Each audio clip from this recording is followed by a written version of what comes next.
இப்போ மன அழுத்தத்தை பற்றி நம்ம கொஞ்சம் பார்க்கலாம்.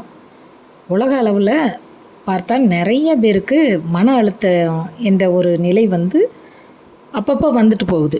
சிலருக்கு கொஞ்சம் அப்படியே இருந்துக்கிட்டே இருக்கும், நோய் மாதிரியே தெரியும்.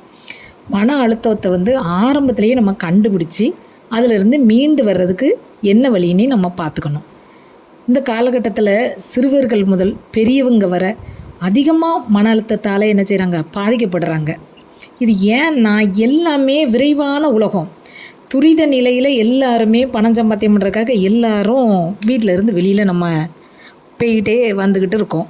இதில் வீட்டில் இருக்கக்கூடியவங்க இல்லை வெளியில் போயிட்டு வரவங்களுக்கு கூட சில சமயங்களில் மன அழுத்தம் வருது.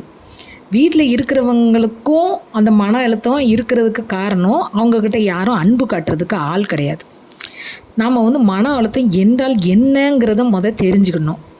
அப்புறம் அதை எப்படி கண்டுபிடிச்சி அதிலிருந்து மீண்டு வருவது எவ்வாறு அப்படின்னு நம்ம தெரிஞ்சுக்கொள்வோம். இதை பற்றி நிறையா பார்ப்போம், பேசுவோம். சிவ சிவ.